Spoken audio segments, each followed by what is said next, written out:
Good morning. We are talking about the book All About the USA. We are in chapter 7. We're talking about 4 famous Americans. The first 2 are the Wright Brothers, Wilbur and Orville. The third is John F. Kennedy, who was a president. And then we're talking about Martin Luther King Jr., who was not a president, but a very famous civil rights defender. And so let's start with the Wright Brothers. In 1878, so this is after the Civil War, Milton Wright gave his sons Wilbur, 11 years old, and Orville, 7, a toy helicopter. Okay. The boys loved it, and this inspired them to construct and fly their own models. Their fascination with flight continued all their lives, and in their free time, they began to test different designs of airplanes. So hey, we're in our house right now. Sometimes we're wondering what to do. One of the best things you can do is play. Do something interesting. Find something that interests you and develop it.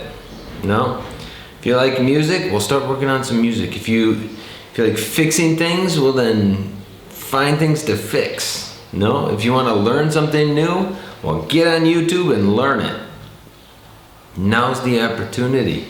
These guys, they had their little toy helicopter and they're like, this is cool. And they just started developing it and working with it. And later, on the 17th of December, 1903, the adult Wright brothers, so these brothers, they grew up, they had their own bike shop, actually. Their real job was like a bike shop. They sold bicycles, I believe. They took a plane to Kitty Hawk, empty beach in North Carolina. And Orville piloted the plane. It rose into the air and stayed there for 12 seconds and flew 36.5 meters. Not far enough to get to Spain, but far enough to fly. Far enough to be the first airplane in the air. Success. They made 3 more flights that day. And on the last flight, Wilbur piloted the plane for 59 seconds over a distance of 60 meters. That day, the age of flight began. Okay, so they won the flight race. There were other people, especially in Europe, who were also trying to develop a plane at the same time.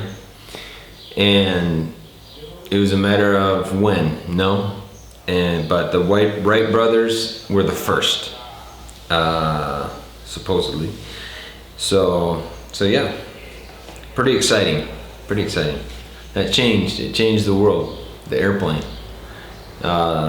started air flight. First it was just practice, but then they started getting passengers and flights to Europe, flights around the United States. Incredible. John F. Kennedy, JFK is his. You could also say JFK. He lived from 1917 to 1963.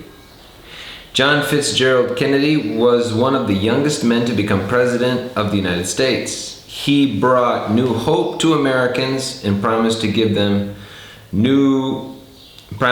employment and improve their living conditions.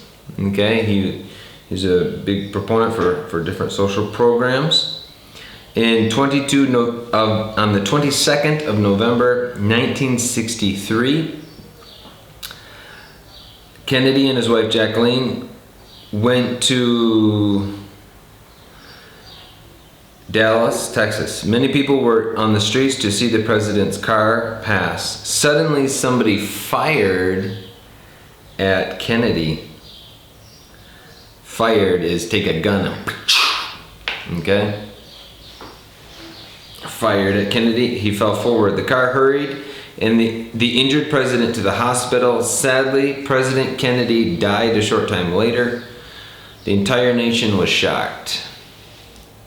The people couldn't believe the young president was dead. Millions of people around the world watched Jacqueline Kennedy and her 2 young children, Caroline and John F. Kennedy Jr., that's the junior, lead the funeral of this popular man. It was a very sad day for everybody. Incredible story. And several people died during this time. John F. Kennedy was killed here. Later, his brother, Robert Kennedy, was shot. We're going to read about Martin Luther King Jr. He was also killed, assassinated.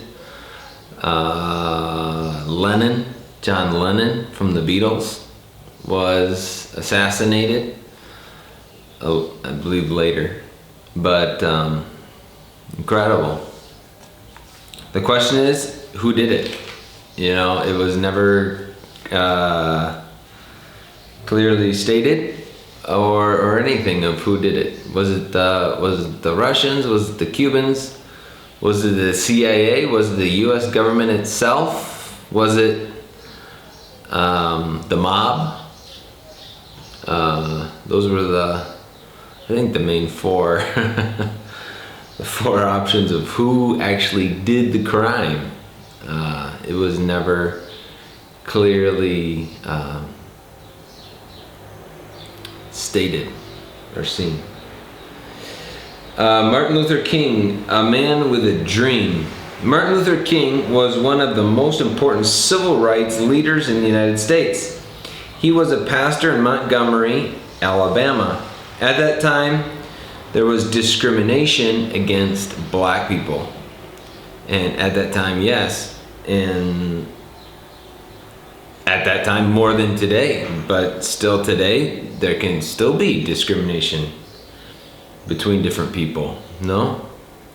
But he was a civil rights leader, and one of his ideas was that everyone is made in the image of God, and there's no difference. Your skin color, or from where you were born, or who your parents were. A human life is a human life, and human life is a gift from God. And he said we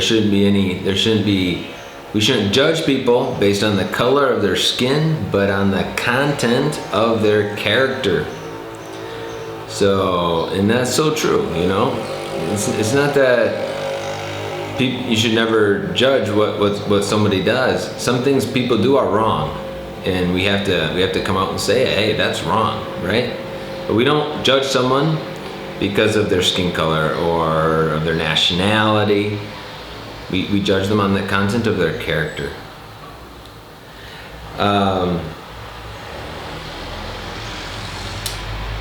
There were many demonstrations in the early 1960s to end this discrimination and to give equal rights to all people.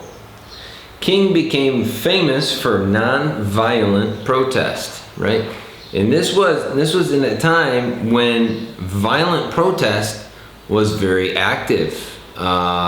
People told me in the United States during this time that there would be protests. People would break into stores. People would break down buildings. It was very, very, very violent, some protests. But Martin Luther King, he worked for non-violent protests. That means, yes, you protest, but you don't damage property. You don't attack the police. It's non-violent. The same idea was for Gandhi. Gandhi first from South Africa, and then he went back to India. He was a huge proponent of non-violent protest. There were many demonstrations in the. Let's go to the next paragraph. On the 28th of August in 1963, Martin Luther King gave a famous speech on the steps of the Lincoln Memorial in Washington, D.C. So this is the Capitol.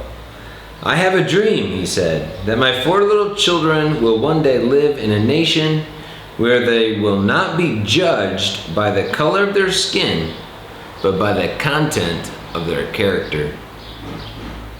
The next year, he became the youngest person to receive the Nobel Peace Prize. He was only 35 years old. In 1968, I believe that's the same year as, no. So John F. Kennedy, he died in 1963. This is in 1968, 5 years later. A criminal, James Earl Ray, assassinated Martin Luther King in Memphis, Tennessee. After that, the third Monday of January became Martin Luther King Day. So people can remember this heroic, peaceful man. Yeah. Very tragic, very sad. Very sad end to these. These guys were very young when they died. Very young.